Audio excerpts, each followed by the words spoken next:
Madame la Présidente, chère Mariam, Madame le Premier ministre, Madame et Mesdames les ministres, les parlementaires, les responsables administratifs, Mesdames et Messieurs, que je n'oublie pas.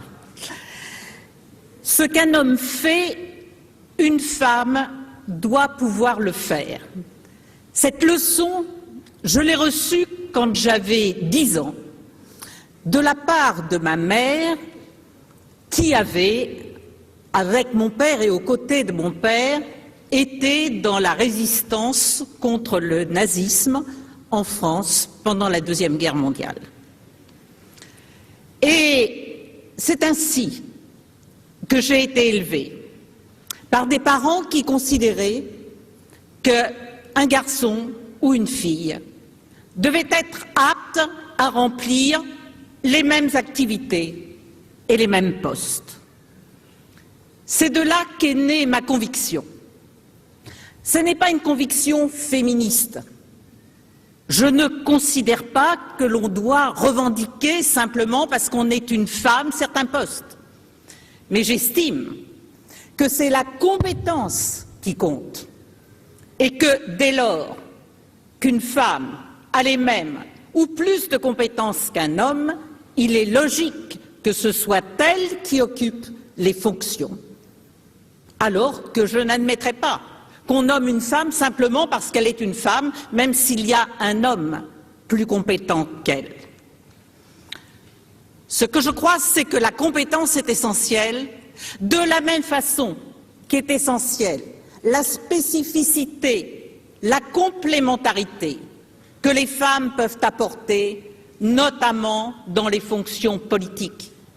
Parce qu'elles ont ce sens de la proximité, parce que élever les enfants, les mettre au monde, assurer la responsabilité de la famille, cela donne un sens des réalités que mes collègues, que nos collègues masculins n'ont pas toujours.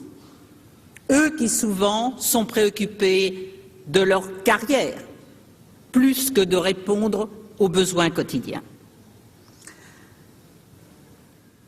Cela ne veut pas dire que quand on est une femme, il n'y a pas d'obstacles ou de préjugés à franchir. C'est vrai, j'ai été élue députée pour la première fois dans mon département. J'ai été la première à être le maire de ma ville. Et mon concurrent avait dit « Vous ne vous rendez pas compte, avoir une femme pour diriger la ville, ça ne s'est jamais fait dans l'histoire, c'est impossible. » Je l'ai balayé. Et puis, j'ai été également la première femme vice-présidente du conseil départemental dans mon département.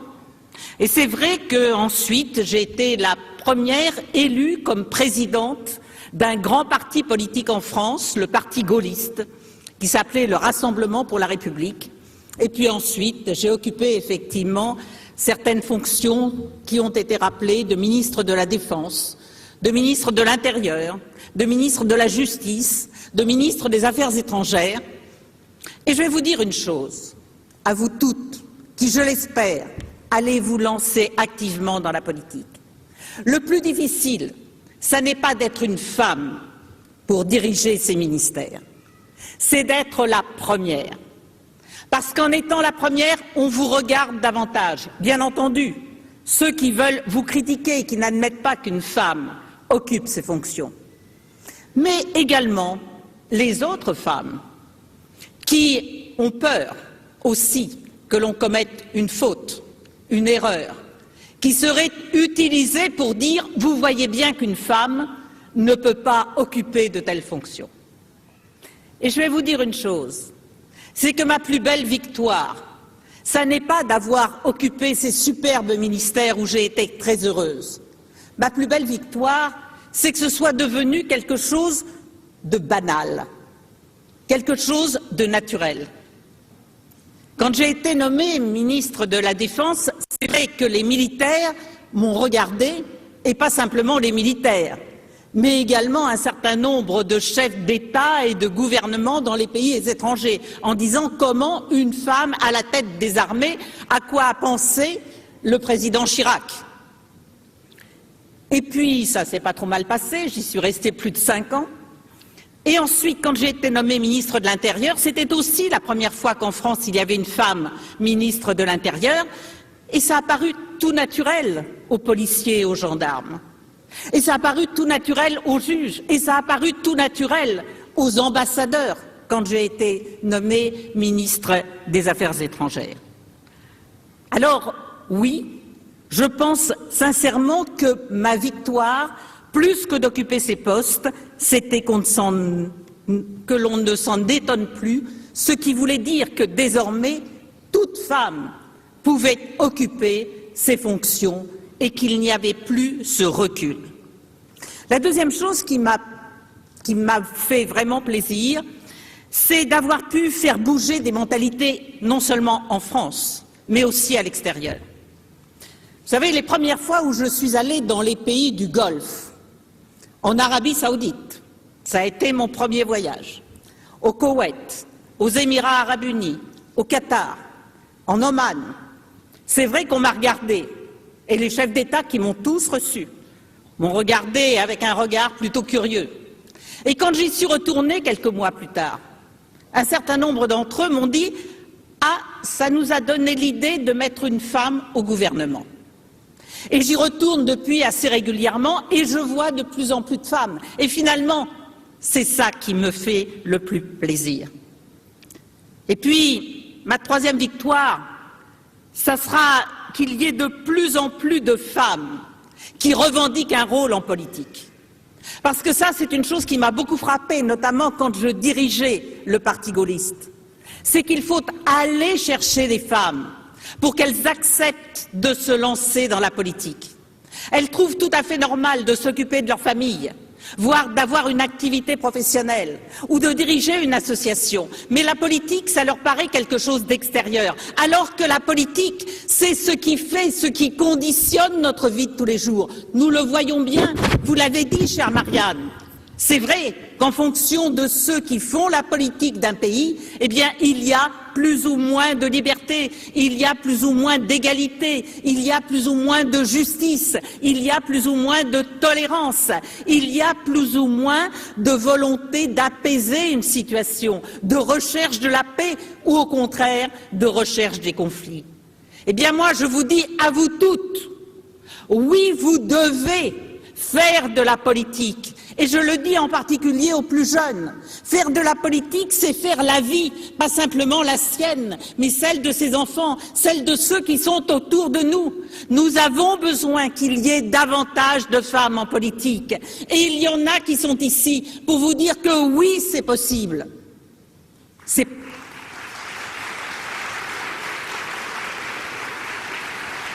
Il faut, les unes et les autres, que vous ayez confiance en vous, que vous vous disiez que ce que vous ressentez au fond de vous, vous avez le droit, vous avez le devoir de l'exprimer et de le mettre en œuvre. La démocratie ne peut pas être réelle, quel que soit le pays, sans qu'il y ait des femmes qui partagent la direction politique du pays. Un pays ne peut être grand sans que des femmes partagent le pouvoir et les mêmes droits que les hommes. Et je sais, la majeure partie d'entre vous viennent d'un grand, d'un beau, d'un vieux pays, l'Iran, qui est le pays d'une vieille et grande civilisation et qui ne peut se contenter de rester dans un système réactionnaire où on se passe de la moitié de la population, des compétences de la moitié de la population, où l'on essaie d'empêcher les femmes de s'exprimer, où on les poursuit. Alors oui, aujourd'hui je suis juste venue vous dire un message qui est un message que représente bien Mariam Rajavi. Je suis venue vous dire le message de ma mère.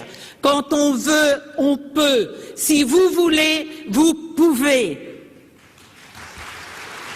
Oui, quand on veut, on peut refuser de laisser aux seuls hommes, et encore plus quand ils se réclament d'un intégrisme réactionnaire, les décisions qui vont déterminer la vie de chacun et la vie de nos enfants. Quand on veut, on peut. Les femmes le savent bien, qui subissent parfois le régime, mais qui participent aussi dans tant d'aspects de la vie. Si une femme meurt pour ses idées, si des femmes sont mortes à Ashraf, eh bien, si elles ont le droit de mourir par les armes ou en étant pendues pour leurs idées, cela veut dire qu'elles ont le droit de pouvoir exprimer leurs idées dans les tribunes politiques. C'est ça ce qui représente notre combat, c'est ça qui doit représenter votre combat. Quand on meurt pour ses idées, on doit avoir le droit de défendre ses idées partout et toujours à la tête de son pays. Et il faut, et c'est ça ce que je suis aussi venu vous dire, il faut convaincre les plus jeunes que si elles veulent, eh bien, elles vont pouvoir faire de la politique. Elles vont pouvoir le faire.